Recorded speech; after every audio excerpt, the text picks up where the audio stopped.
Thanks for joining us for Beyond the Minute, where we take a deep dive into the weekly real estate numbers so you can better understand the current market and we can provide you the knowledge and insight you need to have the confidence to dominate this market and your next real estate transaction. Welcome to the Monday Morning Market Minute. Single-family inventory from South San Francisco to Redwood City right now is 134. That's down from 138 of last week, and the first time this year inventory actually went down. We had 26 homes come on the market, and we had 32 homes go under contract. That's way better than last week's 21, and not quite the 40 number we like to see, but still a fantastic number to see in this week of February. Condominiums right now, 72 condominiums on the market. That's down from 79 of last week. Again, the first time inventory has gone down with the condominium inventory. We had 12 condominiums come on the market, and we had 14 condominiums go into contract. Last week that number was 14, and last year that number was 14. Very interesting there. So total from South San Francisco to Redwood City, single family homes and condominiums, inventory is 206. That's down from 217 of last week. Now that you've heard the numbers, let's discuss what they mean. And now, your hosts, with over 60 years of local Bay Area experience and hundreds of millions of dollars of closed real estate transactions, Timothy and Dan Gilmartin. This is Dan Gilmartin, sitting down with the president of the Gillmartin Group and the CEO, Bill Gilmartin, and like I said, my brother, Timothy Gilmartin, the realtor's realtor. Thank you for joining us today for our 7th episode of Beyond the Minute, where Tim and myself and guest star Bill Gilmartin unpack the Monday Morning Market Minute and go deeper with the numbers. Good morning, Tim. Morning, Dan. Good morning, Bill. Good morning. So it's February 19th, 2019, and according to the numbers, we are running at a 4.5-week market, which is under the desired 5-week market we like to see, beating last week's 5.5-week pace. We've been saying that we need to see where we are once the market gets through February 15th, through the New Year and Super Bowl holidays, to get a better feel of the trend that we're headed. And one thing is for sure, it's playing out as we expected. So, Tim, after hearing this week's numbers, what are your thoughts?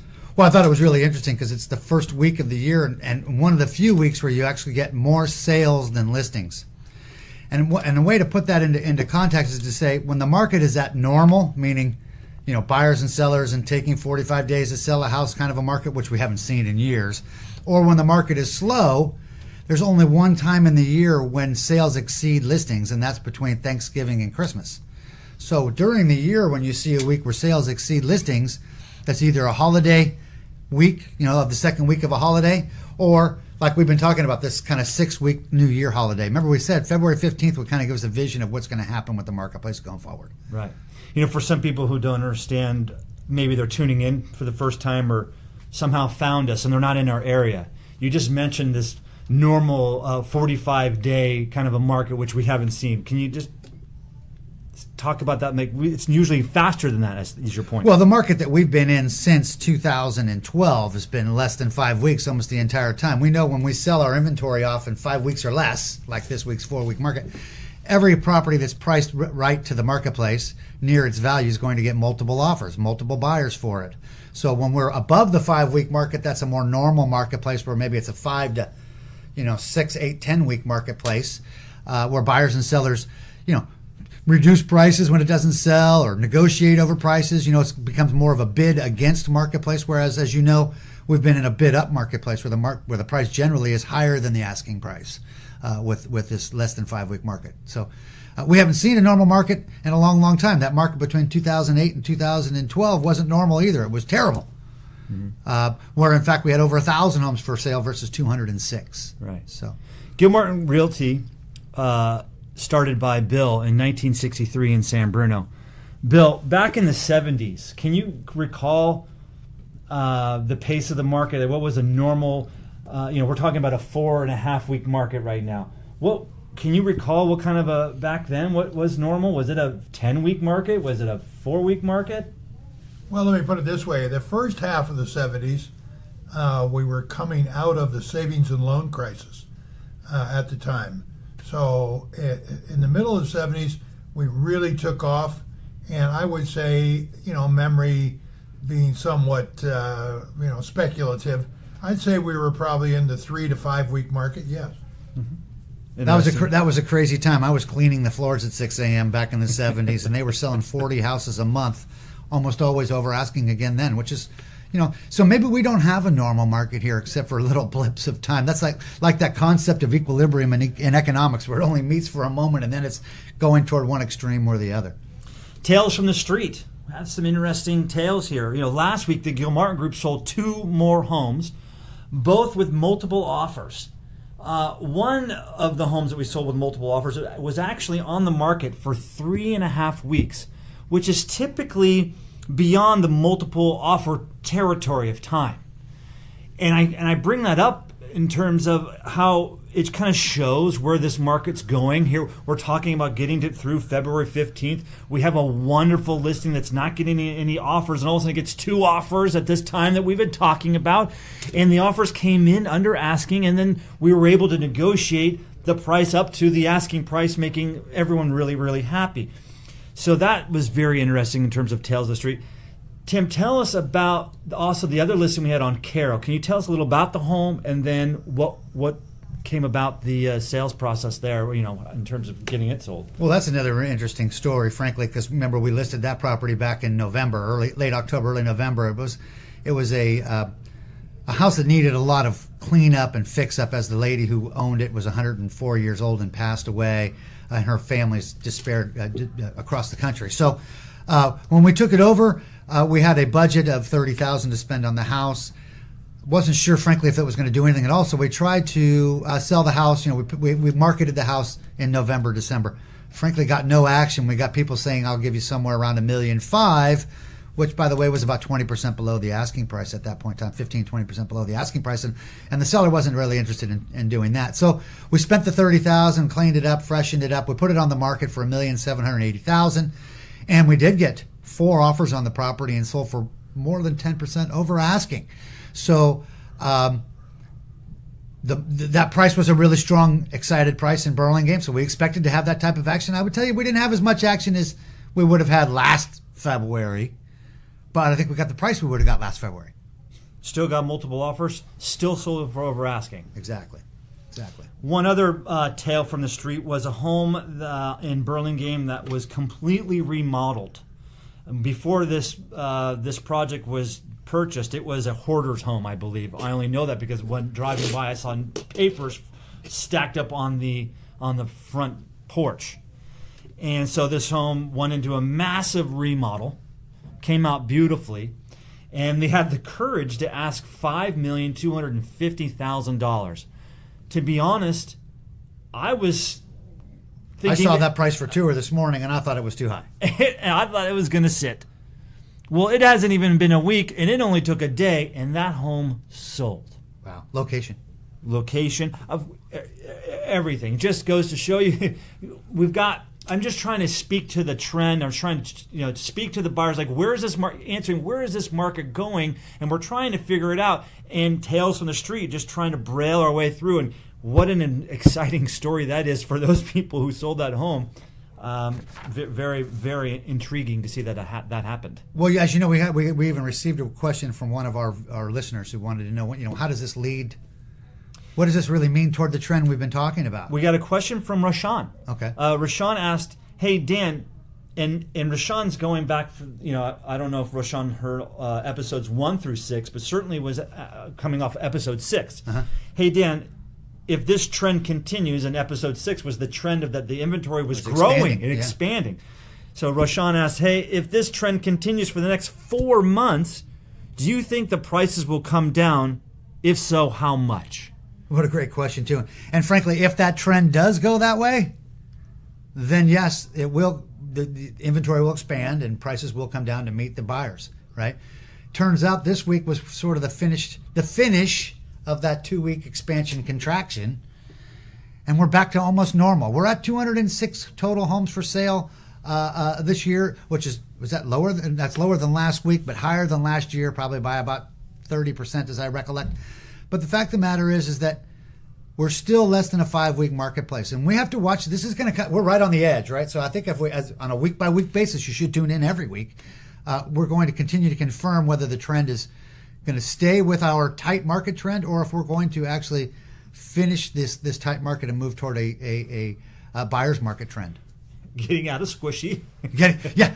By the way, there's no confirmation that we're out of squishy at the moment. I think we're complex. Exactly. It's there's no definite race toward property, but there's no definite pullback from property at the moment either. I did also respond to Rashawn through the website, and I talked a little quickly about if inventory got above 450 total.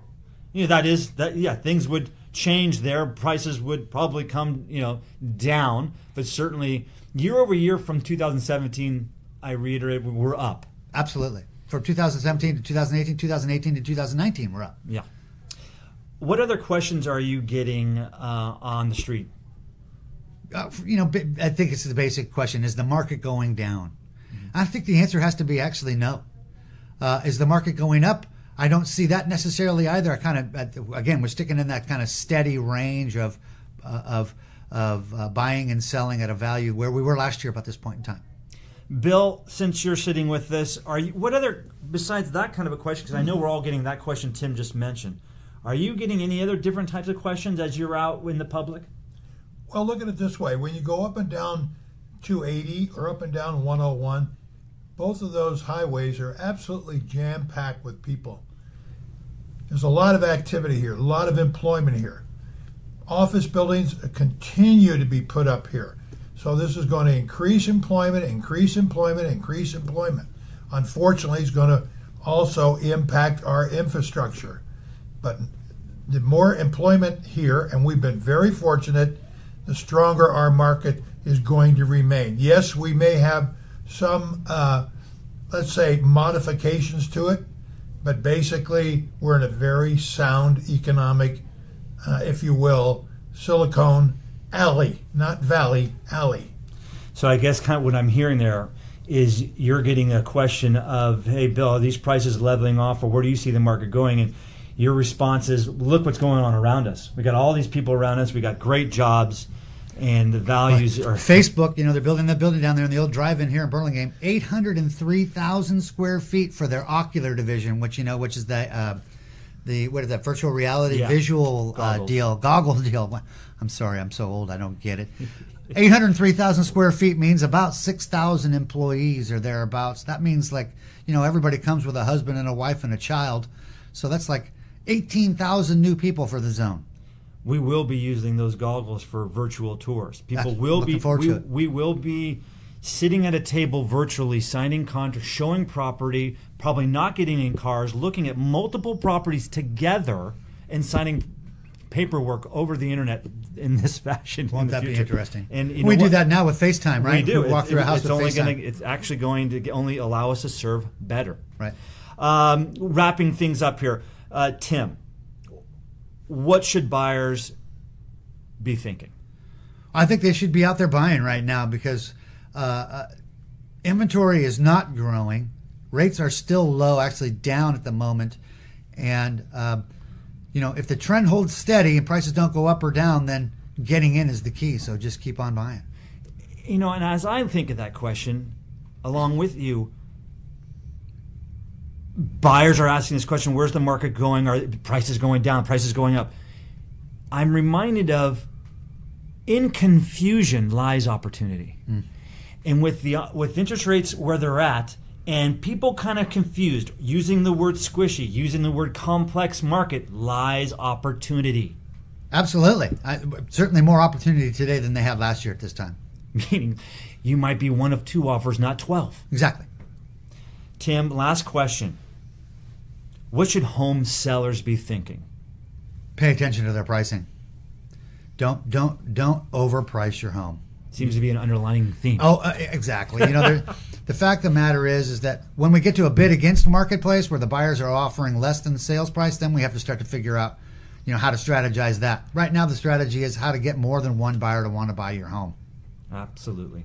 Okay, well, that's it. Thank you again for listening. And if you have any questions, continue to reach out to Tim or myself. You can go to our website, thegilmartins.com, or email Tim at thegilmartins.com, or myself, Dan at thegilmartins.com. We are now on iTunes, Google Play Store, Stitcher, Spotify, and Pandora for your listening pleasure, which allows you to subscribe and like us even easier. Plus, it makes a huge difference in getting this information out to as many people as possible.